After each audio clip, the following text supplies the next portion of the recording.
Baik Bapak Ibu sekalian, saya agak melenceng sedikit dari tema awal, meskipun sama-sama berjudul pekerjaan tangan Tuhan. Tetapi ayat yang saya pakai adalah dari Yeremia. Yeremia pasal yang ke-18. Yeremia pasal yang ke-18 ayat 1 sampai dengan yang ke-6. Sebenarnya sampai dengan ayat yang ke-17, tetapi kita akan baca hanya dari 1 sampai dengan yang ke-6. Saya akan membacakan dari ayat yang bernomor ganjil, dan kemudian Bapak Ibu sekalian boleh membacakan dari ayat yang bernomor genap. Pelajaran dari pekerjaan tukang periuk.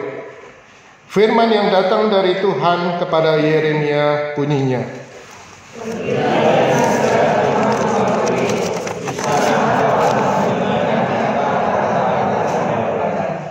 lalu pergilah aku ke rumah tukang periuk, dan kebetulan ia sedang bekerja dengan pelarikan.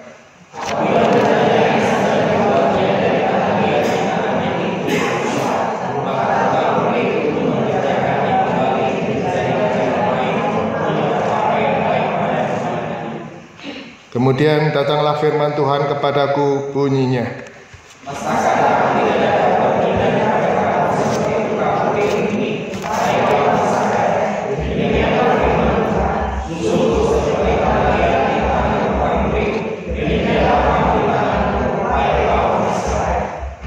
demikian jauh pembacaan firman Tuhan. Berbahagialah kita semua yang sudah membaca firman Tuhan dan kemudian merenungkan dan mengaplikasikannya di dalam kehidupan kita sehari-hari.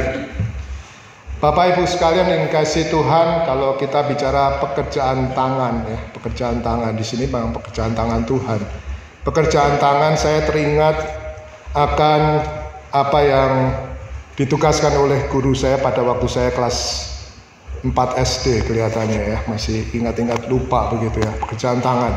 Di situ saya diharuskan ya sebagai murid, diharuskan untuk membuat kerajinan tangan ya dari triplek misalnya. Di situ digambar dan kemudian saya harus menggergaji sesuai dengan polanya. Saya juga harus membuat lampion, saya harus membuat lepek yang dikasih mote-mote begitu. Sebagian pekerjaan saya kerjakan sendiri ya, tetapi sebagian ini yang ada di tempat kita sekarang ini adalah mama saya atau ibu saya. Saya dengan wajah memelas penuh dengan belas kasihan meminta pertolongan dari ibu saya ya, sehingga pada malam itu mendadak juga saya meminta tolong dengan sangat pada ibu saya untuk membuatkan lampion ya.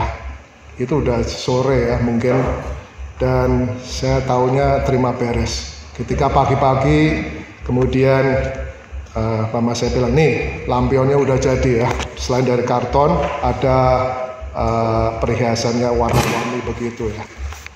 Demikian pula dengan piring yang penuh dengan mote itu. Saya tidak bisa melakukannya, jadi alasannya ya untuk meminta tolong kepada mama saya. Kalau kita membayangkan ya pekerjaan tangan itu diserahkan kepada saya, betapa amburadulnya pekerjaan itu ya, karena pekerjaan itu ternyata diserahkan atau dipercayakan kepada orang yang kurang profesional, orang yang malas mengerjakannya asal-asalan sehingga hasilnya tidak bagus. Dan saya sempat menitipkan atau mengalih tugaskan kepada ibu saya. Tetapi bagaimana dengan pekerjaan tangan Tuhan? Tuhan yang sudah bekerja lewat hidup kita. Apakah pekerjaan tangan Tuhan itu begitu sempurna dan tanpa cacat di dalam kehidupan kita? Masing-masing dari kita mempunyai rencana yang sudah dititipkan Tuhan di dalam kehidupan kita. Tetapi pertanyaannya, apakah kita mau melakukannya sesuai dengan kehendak dan rencana Tuhan itu? Bapak Ibu sekalian yang dikasihi Tuhan, kita belajar dari Yeremia 18 ayat 1 sampai 6 ini lewat satu ilustrasi, yaitu mengenai tukang periuk dan tanah liat. Allah adalah tukang periuk dan kita semuanya adalah tanah liat. Kita membaca dari Yeremia 18 ayat 1 sampai 6 ini, terutama ayat 4 sampai dan 6. Tuhan menginstruksikan kepada Nabi Yeremia untuk datang ke rumah tukang periuk. Untuk apa, Bapak Ibu sekalian? Untuk belajar bagaimana membuat keramik dari tanah liat. Disitulah Yeremia mengamati mengenai proses pembuatan dari tanah liat tersebut. Di ayat 6 kita boleh membaca bahwa kalau hasilnya rusak atau jelek, maka prosesnya akan diulang lagi. Sebenarnya ayat-ayat ini merupakan ayat teguran atau satu ayat nubuatan yang diberikan Tuhan kepada umat Israel, khususnya kepada orang-orang Yehuda dan Yerusalem, akan bahaya dari tidak menuruti kehendak Tuhan. Nabi Yeremia sendiri adalah nabi yang diutus Tuhan untuk berada di tengah-tengah umatnya, yaitu dari suku Yehuda dan Yerusalem. Kalau Bapak Ibu sekalian masih ingat, maka orang Israel itu terbagi menjadi dua. Satu adalah kerajaan utara dan yang satu lagi adalah kerajaan selatan. Kerajaan selatan dihuni oleh orang-orang Yehuda dan pusatnya di Yerusalem. Nabi Yeremia sendiri adalah salah satu nabi besar yang diutus oleh Tuhan. Selain Yesaya, selain Yehezkiel dan yang lain. Tetapi Nabi Yeremia ini hidup di dalam 5 raja, 5 angkatan raja. Yang pertama adalah Raja Yosia, kemudian yang kedua adalah Raja Yoakim, dan yang ketiga adalah Raja Yoakim, dan yang keempat adalah Raja Yoahas, dan yang kelima dan yang terakhir dia hidup di dalam zaman Zakaria. Nah, Bapak Ibu sekalian dikasih Tuhan, apa tugas dari Nabi Yeremia yang sudah melayani Tuhan dari 600 656 sebelum Masehi sampai dengan 587 sebelum Masehi.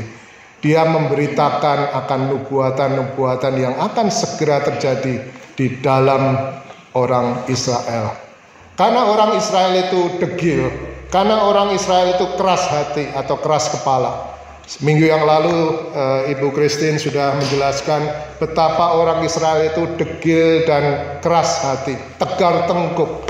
Oleh karena Tuhan menginstruksikan apa lewat hambanya, misalnya lewat Musa atau lewat nabi-nabi, tetapi mereka tidak segera menuruti, bahkan membangkang akan perintah dari Tuhan. Disitulah Tuhan murka.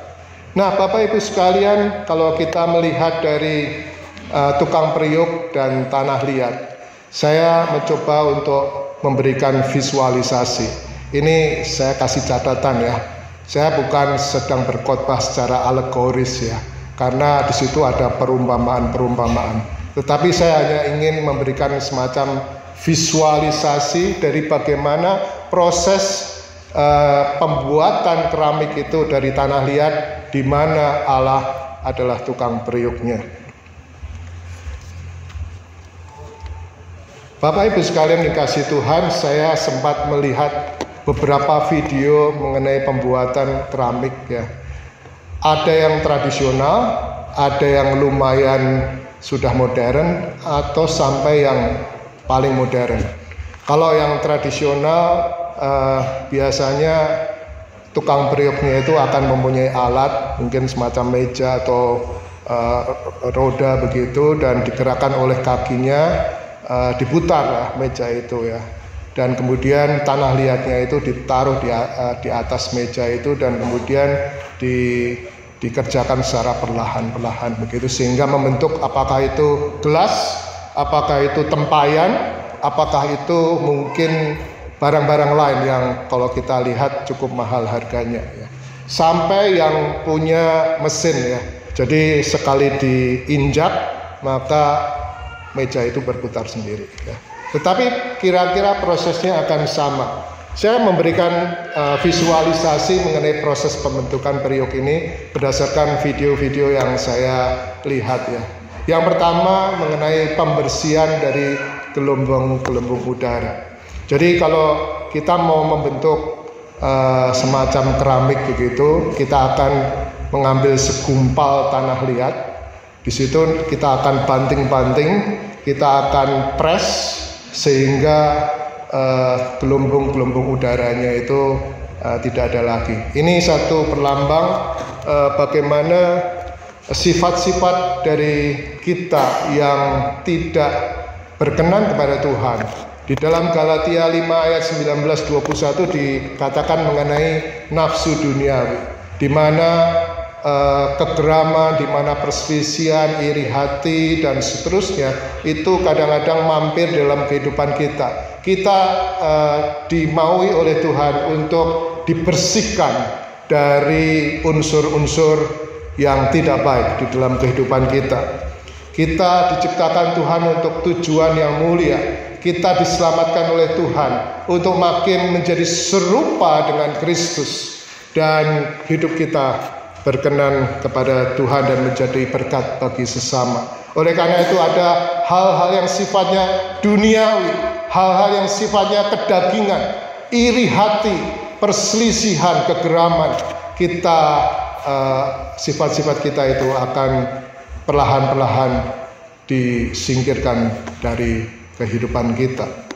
Yang kedua, Bapak Ibu sekalian,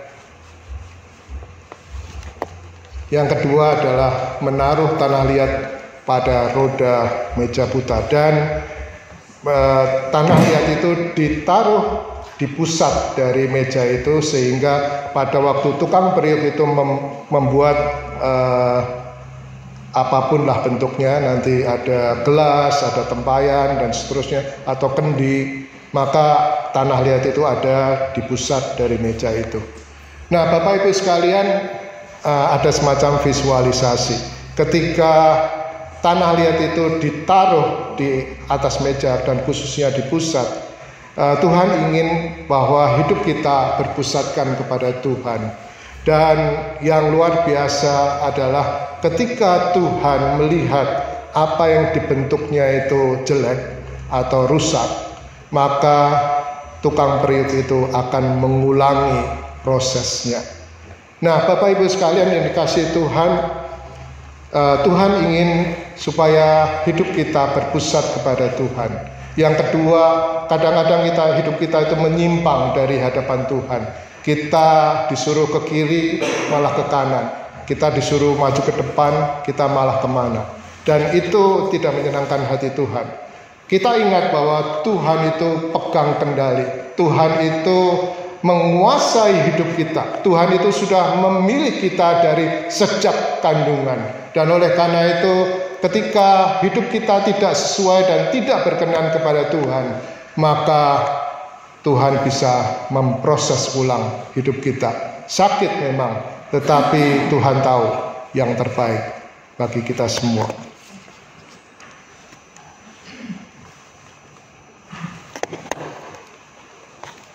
Iya, jadi ini pola pikir. Kemudian yang ketiga, Bapak Ibu sekalian, kalau kita melihat ada tempayan, kalau kita melihat ada kendi, kalau kita melihat ada gelas misalnya dari tanah liat itu, maka biasanya gelas itu suka diberi kupingan atau pegangan.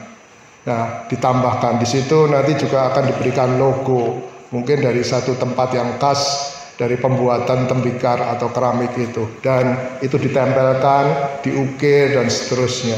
Itu satu perlambang secara visualisasi. Tuhan menambahkan talenta kita, Tuhan menambahkan keterampilan dalam kehidupan kita, supaya makin cantik, supaya makin mulia, supaya makin berkenan kepada Tuhan.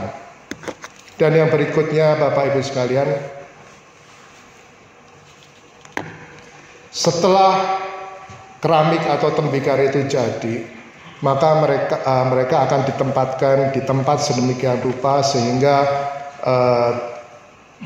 hasil dari tembikar itu diangin-anginkan satu hari, dan kemudian keesokan hari baru tukang periuk itu akan melihat hasilnya. Disitulah terjadi, karena pada waktu tukang periuk itu membentuk tembikar itu dari tanah liat, maka dia akan mengambil air dan kemudian dia akan memproses tanah liat itu. Nah, itu pasti akan basah. Dan pada saat sudah selesai itu masih basah. Dan oleh karena itu akan ditempatkan sedemikian rupa, diangin-anginkan, dan kemudian tembikar itu akan menjadi kering ya. Di situ ada satu visualisasi bahwa kadang-kadang Tuhan membiarkan kehidupan kita seperti kurang air, seperti ditinggalkan Tuhan. Tetapi percayalah, itu satu bagian dari proses yang Tuhan sudah rencanakan dalam kehidupan kita. Dan yang terakhir Bapak Ibu sekalian, mengenai proses pembentukan periuk ini. Setelah diangin-anginkan, setelah kering, maka tembikar-tembikar itu akan dimasukkan. Kalau yang modern itu sekarang ada kilangnya ya, tetapi mungkin pada saat tradisi yang lama itu mungkin dimasukkan di dalam satu bejana begitu, di mana ada api yang sangat-sangat panas, lebih dari 1000 derajat Celcius. Api itu akan membakar tembikar itu sedemikian rupa sehingga akhirnya tembikar itu atau tanah liat itu akan menjadi keras ya. Nah, minimal 8 jam itu akan dibakar, dipanaskan, dan kemudian terjadi proses pendinginan selama beberapa hari. Disitulah Bapak Ibu sekalian, tanah liat yang kalau kita lihat itu jelek ya, tidak ada apa-apanya, menjadi satu barang yang sungguh mulia dan sangat unik, sehingga bisa dijual dengan harga yang mahal. Bahkan mungkin tembikar itu ya mungkin payan atau kendi atau gelas itu juga di-furnish, dicat sedemikian rupa sehingga bentuknya makin indah. Nah, Bapak Ibu sekalian dikasihi Tuhan, Tuhan membiarkan kita melewati lembah duka, lembah ujian yang mungkin 2 minggu yang lalu sudah dikhotbahkan oleh penginjil Darius Lasek mengenai ujian dan pencobaan. Kita berbicara bahwa Tuhan kadang-kadang menginginkan kita untuk naik tingkat iman kita supaya menjadi orang yang imannya lebih tinggi dan lebih kokoh. Oleh karena itu kadang-kadang kita dibiarkan Tuhan untuk melewati ujian sedemikian rupa sehingga ketika kita lulus dari ujian itu, maka kita menjadi orang Kristen yang imannya kokoh, teguh di dalam Tuhan. Nah, Bapak Ibu sekalian yang dikasihi Tuhan, mari kita simpulkan secara singkat apa yang menjadi pelajaran dari proses pembentukan dari tanah liat. Kita adalah tanah liat, sementara Tuhan adalah tukang periuk yang membentuk hidup kita. Yang pertama, seperti yang dikatakan Yesaya 44 ayat 2 dan 24, 46 ayat 3. Mungkin kita bisa baca salah satunya dari Yesaya 44. Yesaya 44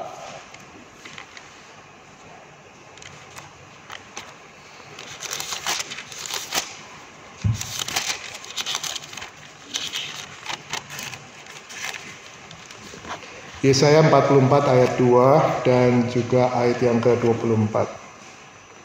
Saya akan bacakan untuk Bapak Ibu sekalian. Beginilah firman Tuhan yang menjadikan engkau, yang membentuk engkau sejak dari kandungan, dan yang menolong engkau.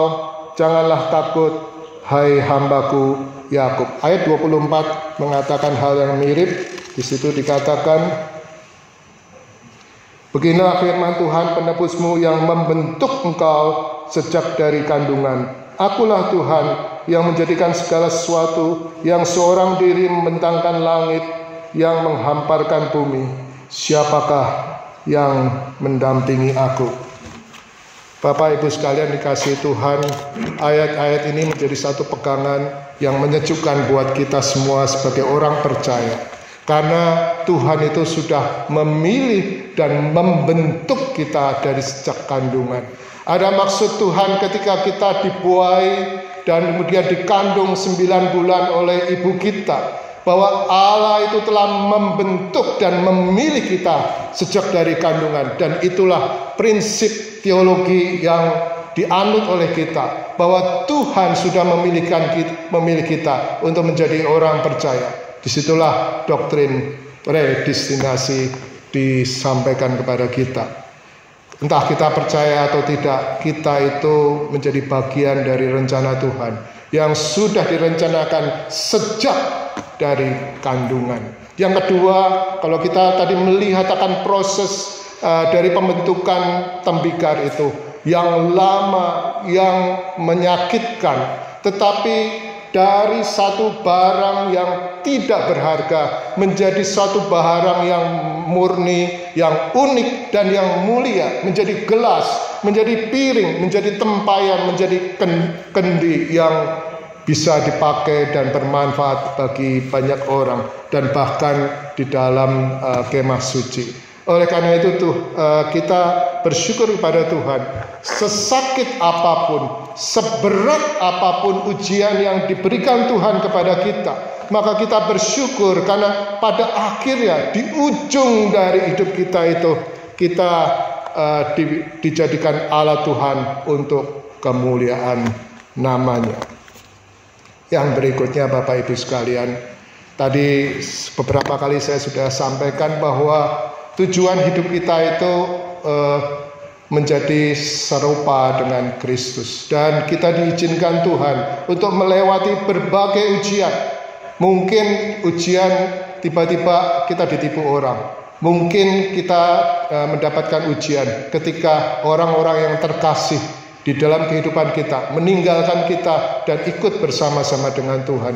Satu ujian yang berat, suatu ujian yang tidak main-main di dalam kehidupan kita. Tetapi kita ingat bahwa itu adalah ujian pendewasaan iman kita, supaya hidup kita makin tergantung kepada Tuhan. Yang berikutnya Bapak Ibu sekalian, tadi di ayat 6 dari Yeremia 18 dikatakan bahwa kalau hasil atau prosesnya itu kurang bagus, maka tukang periuk itu akan membentuk ulang.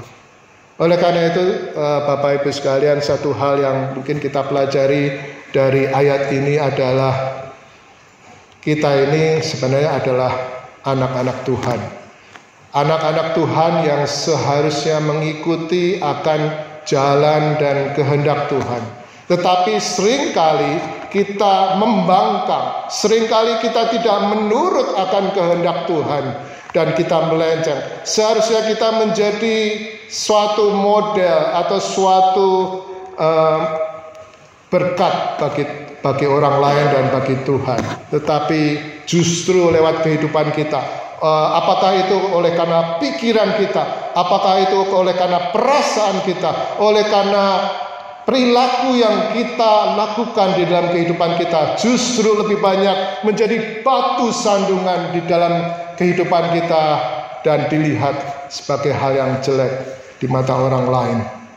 Tuhan akan memproses kita. Percayalah Bapak Ibu sekalian, Tuhan tidak akan tinggal diam. Kalau Tuhan itu masih menyayangi kita, justru kita yang dianggap anaknya itu akan diproses ulang oleh Tuhan. Oleh karena itu, biarlah kita menerima akan kenyataan ini bahwa Tuhan memproses kita kalau hasilnya itu tidak sesuai dengan kehendak Tuhan. Daud sebagai raja yang besar, Daud adalah orang yang sangat dikasihi Tuhan.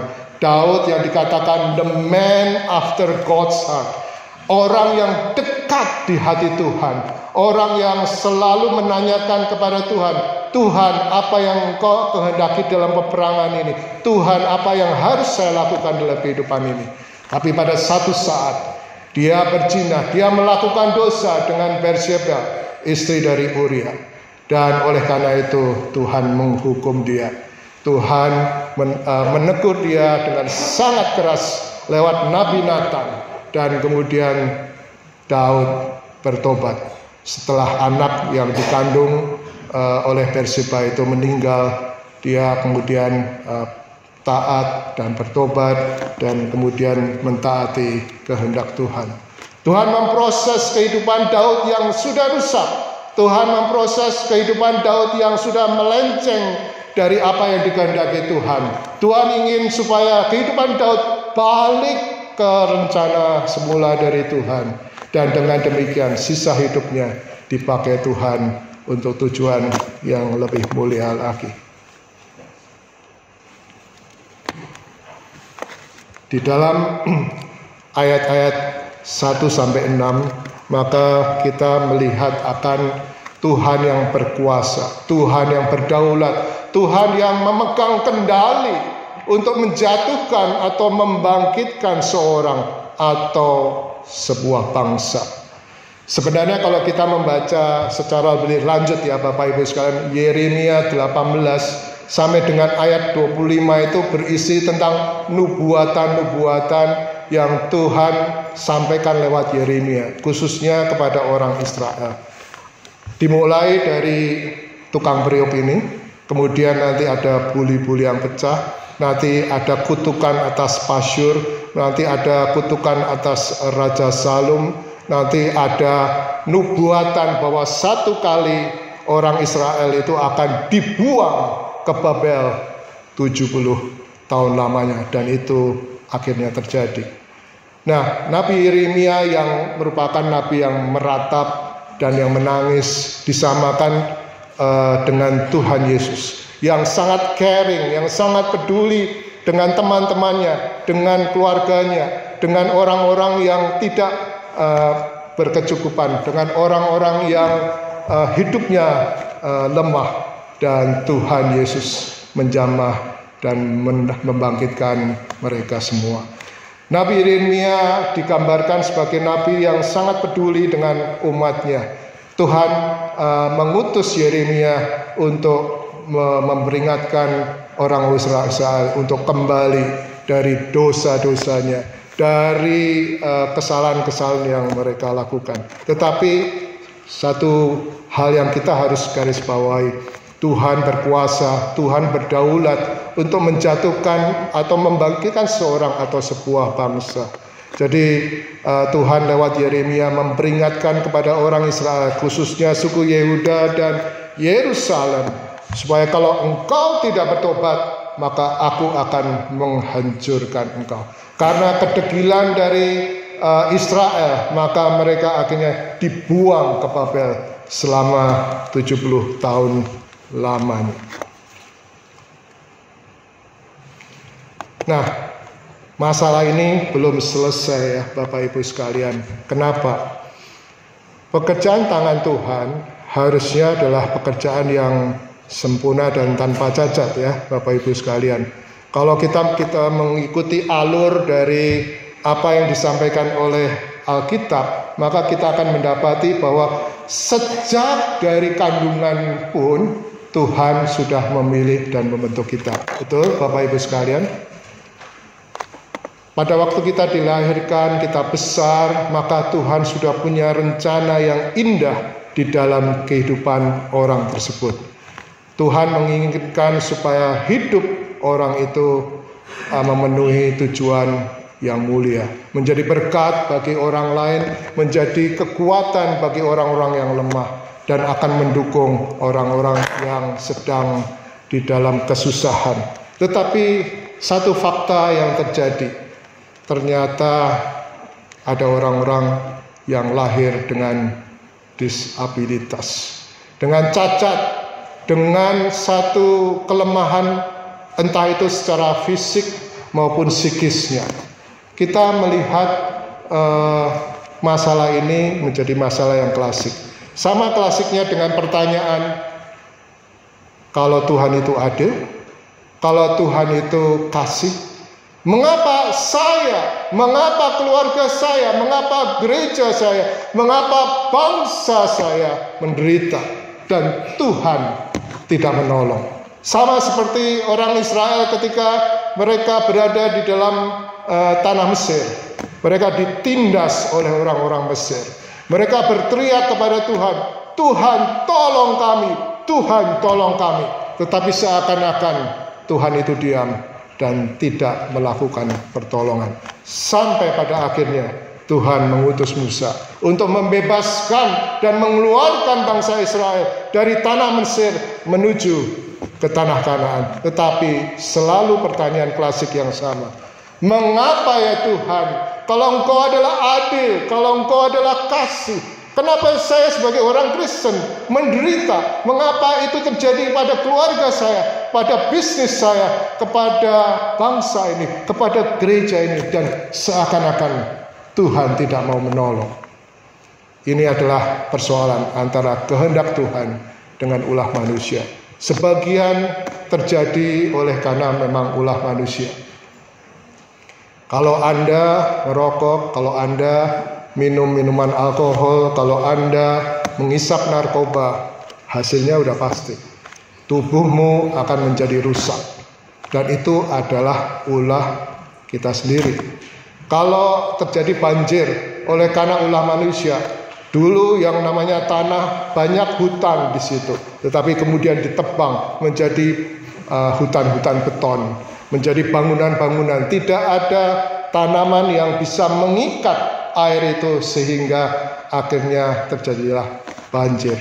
Banjir disebabkan oleh kecerobohan manusia sendiri. Tetapi tetap menyisakan, kenapa ya Tuhan? Kenapa Engkau berkehendak seperti itu?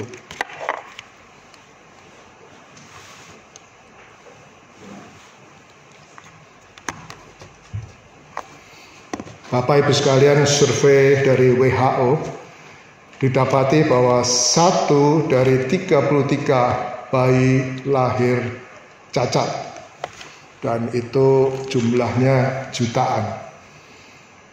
Dari berbagai sebab, mungkin saya sebutkan ini ada cacat struktural, ada bibir sumbing, oleh karena itu tidak heran pemerintah atau pihak swasta suka melakukan operasi bibir sumbing, betul? Kemudian yang kedua, kelainan jantung. Kakak ipar saya almarhum sejak kecil kelainan jantung, dan satu saat mungkin di tahun 2000-an dipanggil Tuhan oleh kelainan jantung itu. Dan yang ketiga, clubfoot atau orang sering menyebutnya sebagai pengkor. Ada orang yang sejak lahir kakinya pengkor, tidak lurus ya, dan mungkin keplek-keplek begitu ya, pengkor. Ada bayi yang tidak mempunyai anus, itu cacat struktural. Cacat fungsional, tidak atau kurangnya berfungsi seperti sistem syaraf atau otak ya. Itu terjadi pada orang-orang yang terkena Down syndrome. Ada orang yang mengalami autisme, ada orang yang mengalami kurangnya perhatian, ADHD. Itu terjadi di dalam kehidupan beberapa orang, dan itu menyebabkan orang-orang bertanya-tanya, kenapa ya Tuhan mereka cacat seperti itu. Ada beberapa penyebab disabilitas Bapak Ibu sekalian. Mungkin ada faktor genetik, ada faktor kromosom, ada yang hilang kromosomnya, ada yang oleh karena terkena paparan dari kimia. Mungkin tadi ada yang minum obat, pada waktu hamil dia sudah dilarang untuk minum obat tertentu, tetapi dia tetap meminum. Akhirnya bayi yang lahir cacat.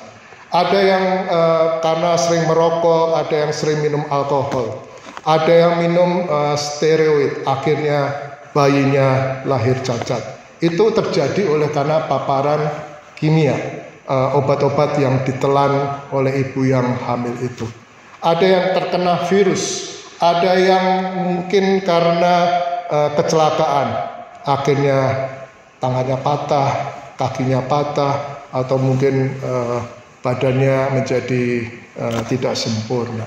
Nah, Bapak Ibu sekalian, ada beberapa penyebab disabilitas yang mungkin bisa dialami oleh orang-orang yang akhirnya cacat tersebut. Tetapi kondisi ini apakah selalu akan demikian?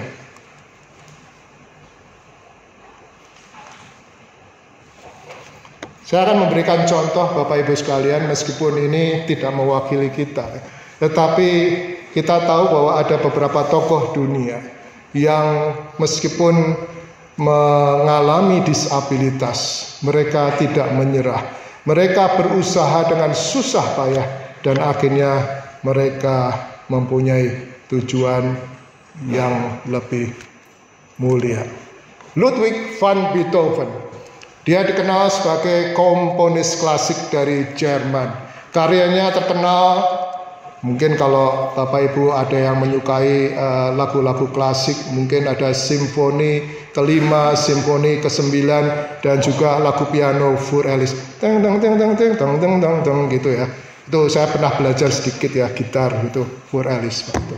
Dan dia dipandang sebagai salah satu komponis yang jenius. Tetapi apa yang terjadi dalam kehidupannya? Meskipun sejak usia 20 tahun, dia sudah banyak menciptakan banyak komposisi lagu klasik.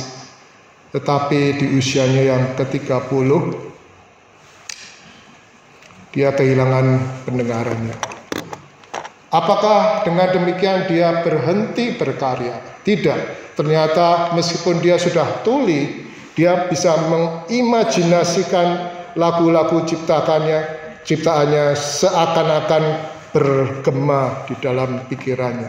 Dan dari situ justru lahirlah lagu-lagu yang sangat klasik, yang sangat mendunia, lebih daripada ketika dia menciptakan lagu-lagunya yang terdahulu pada usia 20 tahun. Siapa Helen Keller? Helen Keller dilahirkan sebagai seorang bayi yang normal, tetapi oleh karena kesalahan dari dokter, pada saat dia berusia 19 bulan, maka dia mengalami tuli dan buta. Apakah hidupnya menjadi gelap? Apakah hidupnya menjadi sia-sia? Apakah hidupnya madesu, kalau orang dulu bilang masa depan suram? Tidak, ternyata dia tidak berhenti berusaha dan dia terus mengejar impiannya, dan kemudian dia menjadi seorang sarjana. Dia menjadi penulis, dia menjadi aktivis politik, termasuk pernah demo, dan menjadi dosen di Amerika. Ternyata kebutaan dan ketuliannya itu tidak menghalangi dia untuk berkarya bagi dunia ini. Mungkin Bapak Ibu sekalian pernah mendengar atau melihat atau bahkan membaca buku tentang Nick Vujicic.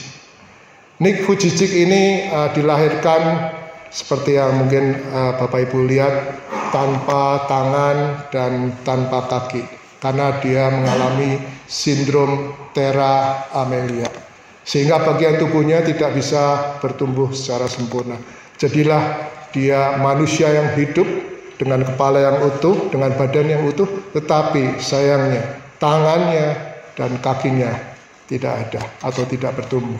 Tetapi apakah dia putus asa? Tidak, Bapak Ibu sekalian, karena dia tetap survive, dia tetap selamat dari dunia ini. Pada waktu dia bersekolah, dia banyak dibully oleh teman-temannya, dia banyak diejek, dicemooh oleh anak-anak sekolah yang lain. Tetapi dia tidak pernah berhenti berusaha, dia tidak pernah putus asa. Akhirnya dia menyelesaikan studi itu, dan kemudian dia menjadi motivator yang sangat ulung, dan dikabarkan bahwa dia menjadi evangelis. Mungkin bagi kita semua ya Bapak Ibu sekalian, kita bersyukur oleh karena kita diberikan tubuh yang sempurna, tangan dan kaki yang sempurna, mulut yang bisa memuji Tuhan, mulut yang bisa memberitakan firman Tuhan, kabar baik kepada orang lain. Tetapi kita harus malu ketika kita yang sempurna tubuhnya, yang tidak ada cacat dalam kehidupan kita, tetapi kita tidak memakai hidup kita menjadi satu alat yang mulia bagi Tuhan. Nick Vujicic, meskipun dia terkendala oleh karena kondisi fisiknya, terkendala oleh karena kaki dan tangannya tidak ada, tetapi Tuhan memakai hidupnya dengan luar biasa. Dia menjadi motivator utama, tetapi dia juga menjadi evangelis yang mengabarkan kabar baik kepada banyak orang. Bagaimana dengan di Indonesia? Saya menampilkan ada 4 orang yang menderita disabilitas. Mereka masih orang-orang muda semua ya. Kita tidak membahas tentang Gus Dur ya. Gus Dur ini sempat menjadi presiden kita, meskipun matanya mungkin sudah tidak melihat, dia tidak bisa berjalan dengan kaki sendiri, dia harus didorong dengan kursi roda untuk bisa berjalan dari satu tempat ke tempat yang lain. Tetapi Gus Dur sangat mendunia. Nah, bagaimana dengan Engji? Bagaimana dengan Irma Suryati? Bagaimana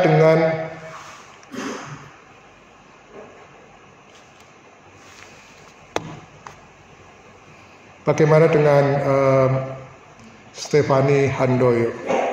Nah, Bapak Ibu sekalian, ada yang tunarungu, ada yang menderita seperti, maaf ini saya gak baca, tapi Aisyah ini ya, sebelah kiri ini. Dia seperti Stephen Hawking ya. Kalau Bapak Ibu sekalian mengenal Stephen Hawking, dia adalah ilmuwan fisika yang sangat terkenal di dunia ini. Tetapi dia tidak bisa berdiri, dia harus di kursi roda, dan bahkan dia harus bersuara lewat alat pengeras suara. Dan ini kira-kira hampir mirip ya. Tetapi 4 orang yang saya tampilkan itu adalah orang-orang yang tidak menyerah dalam kehidupannya. Bahkan Stephanie Handoyo adalah seorang tunagrahita. Bapak Ibu sekalian tahu tunagrahita yang IQ-nya di bawah normal. Saya sering berolok-olok dengan teman saya, IQ-nya Adidas ya, IQ di bawah dasar. Itu julukan bagi orang yang on ya, bahlul kalau orang bilang, blow on begitu ya.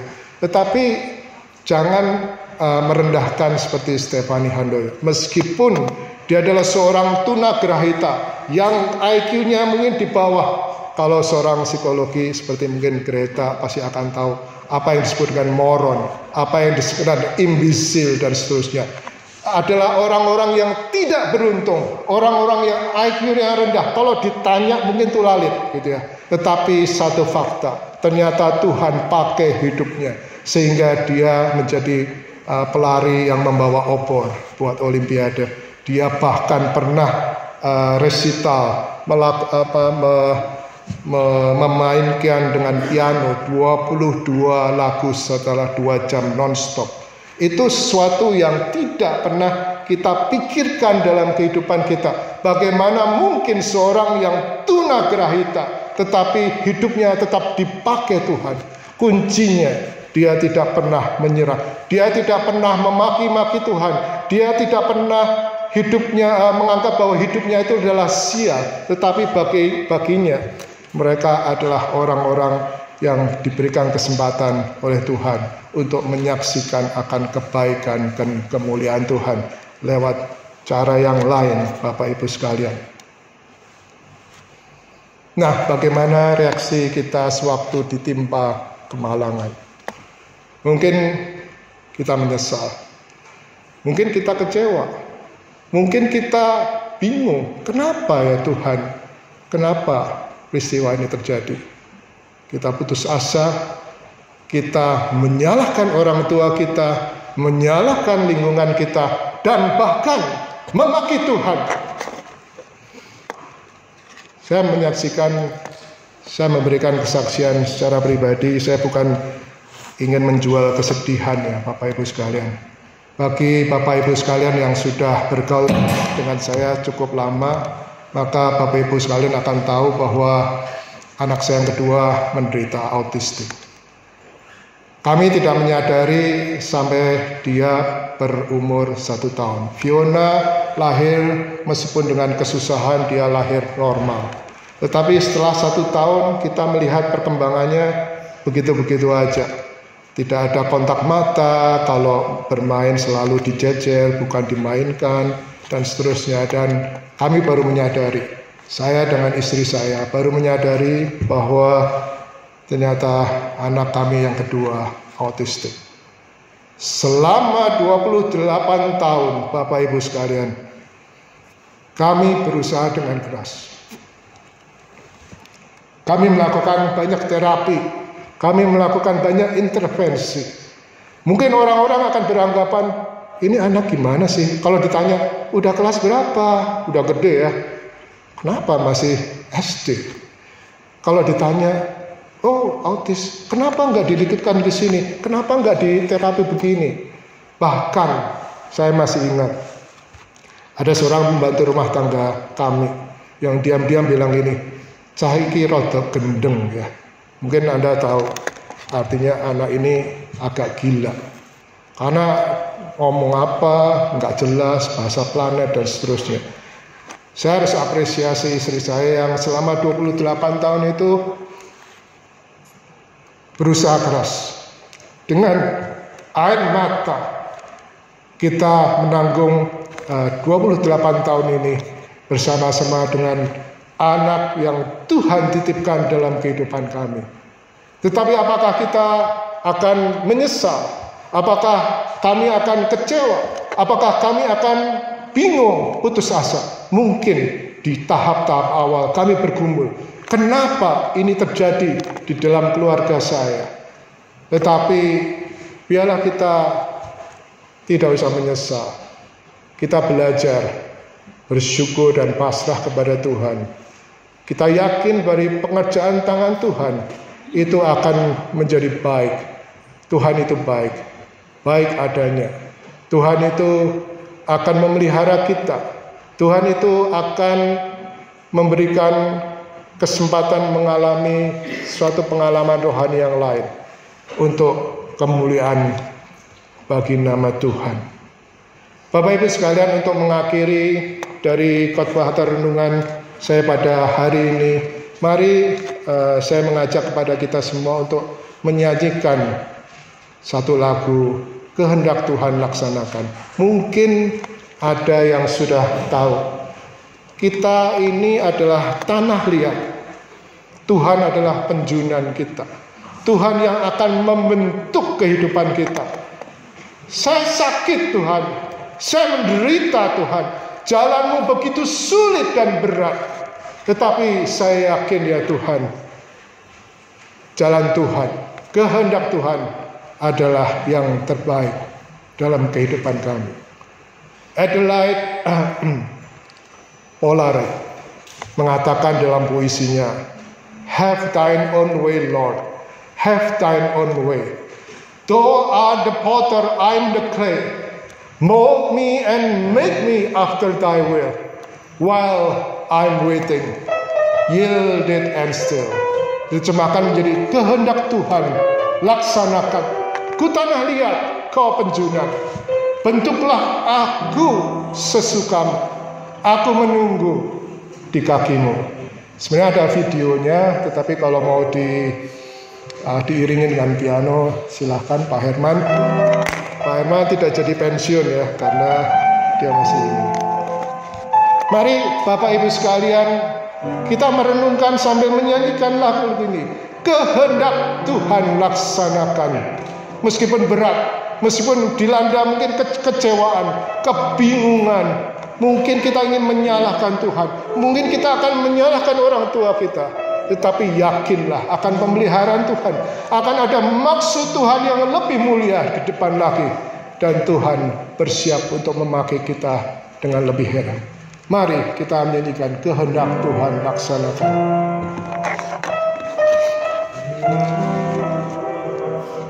Laksanakan Tuhan laksanakan, ku tanah liat,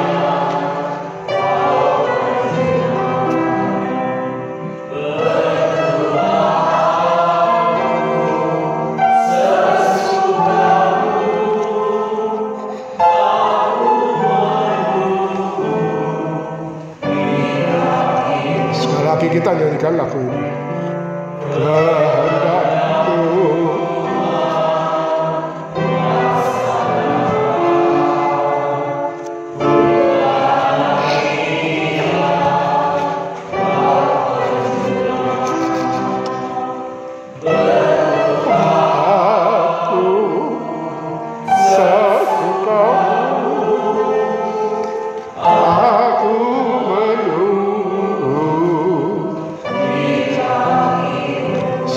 kita nyanyikan lagu ini, sambil berdoa supaya Tuhan akan melaksanakan apa yang terbaik dalam kehidupan kita. Kehendak Tuhan laksanakan.